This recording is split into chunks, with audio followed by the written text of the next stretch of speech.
Où est-ce que je me trouve en ce moment? Je ne sais pas trop. Je me sens tellement loin, je n'y vois presque rien.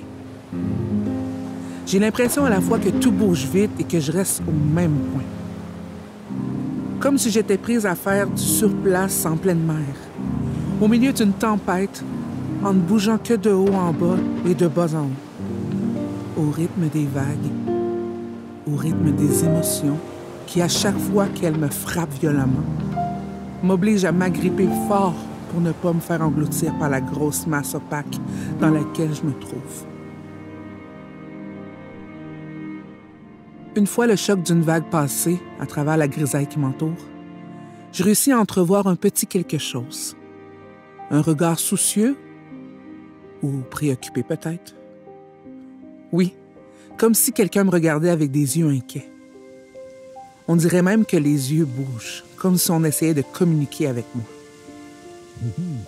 Oh, en y portant attention, tranquillement, je me mets à entendre des sons. Mais je n'y comprends rien.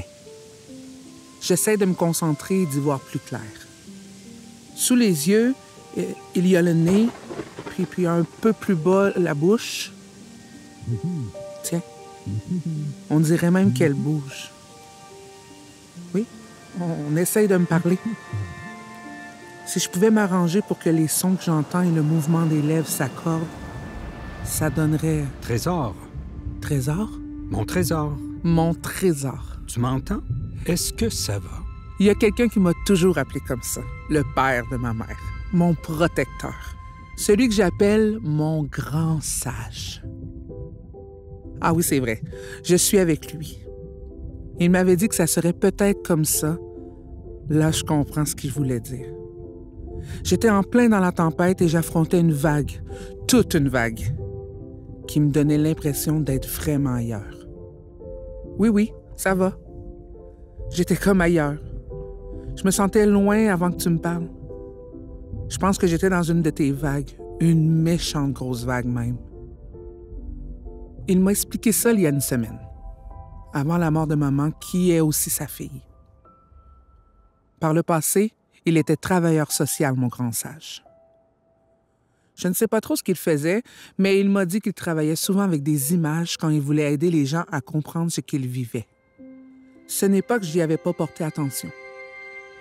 Mais je comprenais pas trop ce que ça voulait dire, même si ça commençait déjà à résonner avec les vagues que je vivais. Parce qu'à ce moment-là, chaque heure, chaque minute, chaque seconde avec maman comptait. Parce que je savais que la toute dernière s'en venait. Ah, j'ai pas le goût de me rappeler de cette journée-là. Mais c'est vrai que depuis plusieurs jours, j'ai l'impression de vivre une immense vague d'émotions à une autre. Pour parler de la tempête et des vagues, quelle image je l'avais utilisée donc? Ah oui, c'était l'image d'un bateau dans une tempête en pleine mer qui affrontait des grosses vagues. Il m'avait demandé de me rappeler la fois où on avait eu à faire une traversée en bateau et où on était revenu toutes trempées. Je m'étais souvenu de ce que j'avais éprouvé sur le bateau avec la pluie, le vent, les montées, les descentes violentes et les coups qu'on ressentait en affrontant les vagues épeurantes. Ouais, il m'avait dit que les jours entourant la mort de maman se passeraient sûrement comme ça, dans une tempête qui avait d'ailleurs déjà commencé.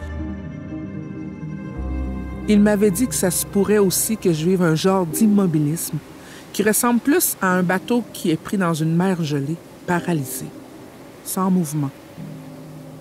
Comme lui s'était senti de son côté pendant plusieurs jours, quand il a compris que sa fille allait bientôt mourir.